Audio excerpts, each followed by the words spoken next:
আসসালামু আলাইকুম। আমরা শীত মৌসুমে যে ছত্রাকনাশকটা সব থেকে বেশি ব্যবহার করি তার ভিতরে অন্যতম হচ্ছে এটা, লুনা।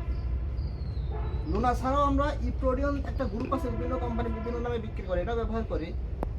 আসলে আমরা জানি যে এক একটা সময় এক এক রকম ছত্রাকনাশক ভালো কাজ করে। যেমন বর্ষার সময় একটা ভালো কাজ করে, শীতের সময় একটা ভালো কাজ করে, গরমের সময় একটা ভালো কাজ করে। ঠিক তেমনি আমার কাছে মনে হয়েছে যে শীতের সময় ইপ্রোডিয়ন গ্রুপ এবং এই লুনা এটার কোনো বিকল্প নাই। আমরা যারা পেয়ারা চাষ করি আমরা শীতের সময় সাধারণত 3টা স্প্রে করি। এই 3টা স্প্রের 2টা না হলে অন্তত একটাতে আমরা লুনা ব্যবহার করার চেষ্টা করি। যদি ওষুধটা অনেক দামি ওষুধ, এখানে 500 গ্রামের ফাইলের দাম 4500 টাকা প্লাস, অর্থাৎ আমার এখানে 10টা ফাইল আছে, 45,000 টাকা প্লাস আমি ওষুধগুলো নিয়ে আসলাম, যেটা হয়তো আমার এক মাস যাবে না, তার আগে শেষ হয়ে যাবে।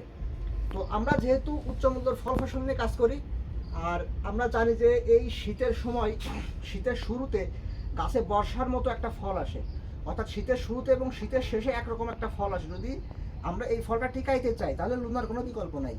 যদি লুনা দিয়ে আমরা এই ফলটা টিকাইতে পারি তাহলে শীতের পরে চৈত্র বৈশাখ মাসের দিকে খুব ভালো একটা ধর হারভেস্ট করা যাবে, যখন ওই ধরটা ওই সময় খুব ভালো দামে বিক্রি করা যাবে। এজন্য এখন একটু খরচ বেশি হলেও আমার কাছে মনে হয়েছে যে এই ওষুধগুলোর কোনো বিকল্প নাই। আর আপনারা যারা পেয়ারা চাষ করেন, যদি এর থেকে কোনো ভালো ওষুধ ব্যবহার করে আপনারা রেজাল্ট পেয়ে থাকেন আমাদের একটু জানাবেন, আমরা সেগুলো ট্রায়াল দেওয়ার চেষ্টা করব। ধন্যবাদ সবাইকে।